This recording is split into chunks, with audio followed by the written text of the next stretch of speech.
And I rise today to speak in support of this motion because this motion goes to the essence of democracy.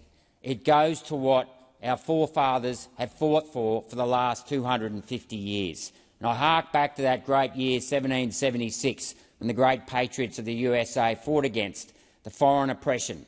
And I know many of you on the other side like to laugh at that, but that was the flame that lit the light of democracy, and that was followed up with the French Revolution. And what makes Western civilisation so great is that it is founded on grassroots movements, not unelected elite bureaucrats out there in Switzerland who make these decisions and then use globally controlled media to influence decisions. So while I agree with you, Senator Brown, on the fact that I don't think that we are going to give up our sovereignty to the WHO in terms of what's binding and non-binding, I do think that we do risk being influenced by the so-called vibe. And we saw that in the COVID pandemic, where we would religiously follow the orders or the proclamations from the WHO without any questioning. And we had great big organisations called big organisations under the umbrella of the Trusted News Initiative giving these commands, and you weren't allowed to actually question anything.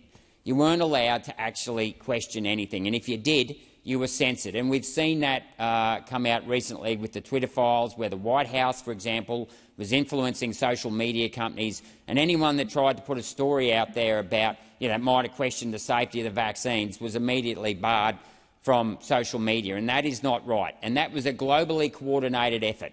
Now, there were no laws in place to say that any of that was legal, but what was in place was a system of influence that's been brought about by the centralised control of wealth. And I just want to give a bit of a prologue here in this country. I know as I grew up, my first memory of politics was in 1983 when Bob Hawke was elected. And within months of him being elected, he went off to the High Court in order to overthrow a state government that wanted to build a dam. Now, put aside the environmental issues of the Franklin Dam. The fact of the matter is that the Labor Party used the Constitution to argue that foreign treaties ought to override states' powers, and that undermined democracy. It undermined our own Constitution.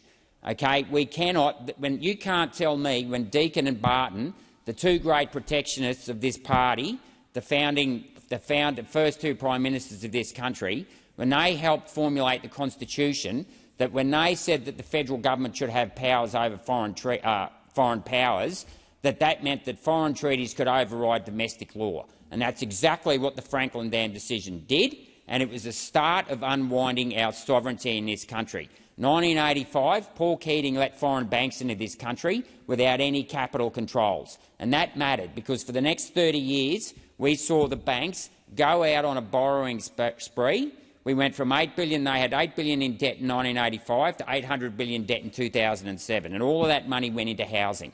There were no controls over how much went into manufacturing or industry. And if it had my way, for every dollar that we borrow offshore for housing, another dollar has to go into industry. We have to cap down on this foreign debt because it is another form of influence.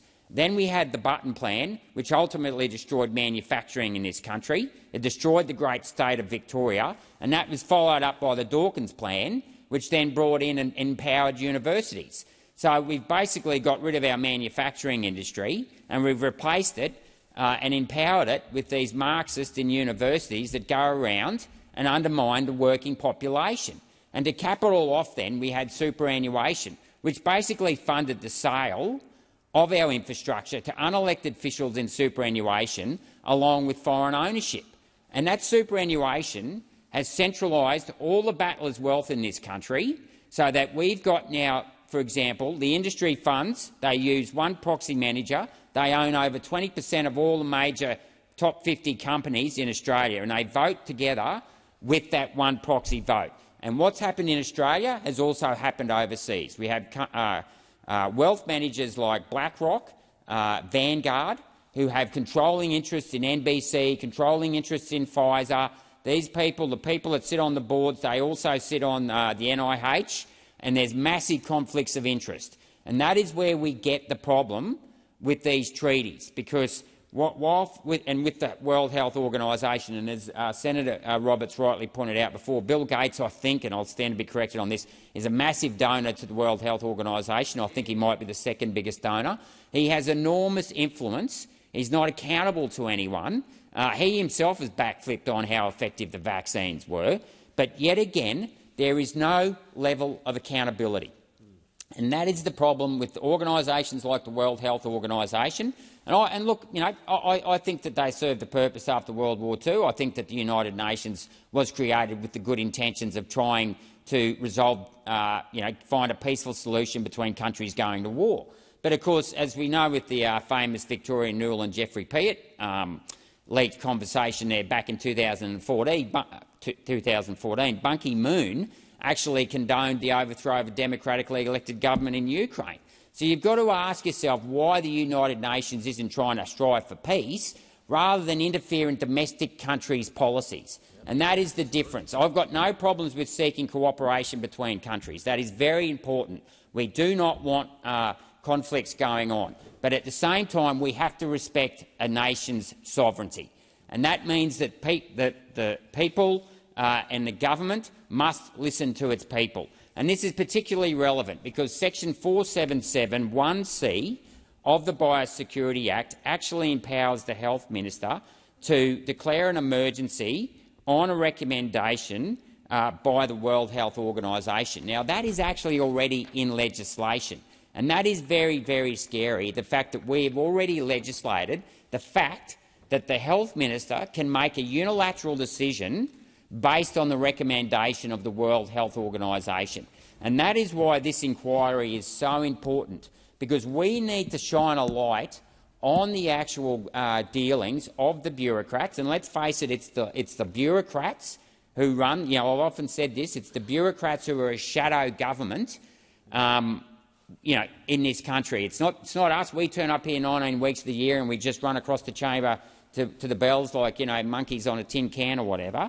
No, it's the bureaucrats who have permanent jobs here. They get to go on the junkets over to Switzerland. Occasionally, the other side might get to go. And I think I picked up before that there's actually permanent bureaucrats that live in Switzerland doing the deals. So you can imagine how much influence, how easily influenced they're going to be by their colleagues in Switzerland when they're going out whining and dining and, doing after Schnapps on the slopes after a day down the slopes, and I must admit maybe I should try and jag a job, thinking about it like that. I mean, what a cushy job that would be. But the point is you can imagine just how easy it would be influenced for these bureaucrats to be influenced by these people that the people in Australia would never even know. And yet again, we see so much money was spent throughout COVID. We saw the World Health Organisation flip-flop. They flip-flopped on masks. They flip-flopped on remdesivir. And you have to ask yourself, why did they flip-flop? Was it political pressure? Was it the wheelings and dealings of, for example, these wealthy fund managers like BlackRock, Vanguard, the Gateses of the world, who had conflicts of interest, trying to push their drugs onto people when they weren't properly tested? So I can think that it's a fantastic idea that we do shine a light on the wheelings and dealings of these treaties. I ask everyone to support this motion.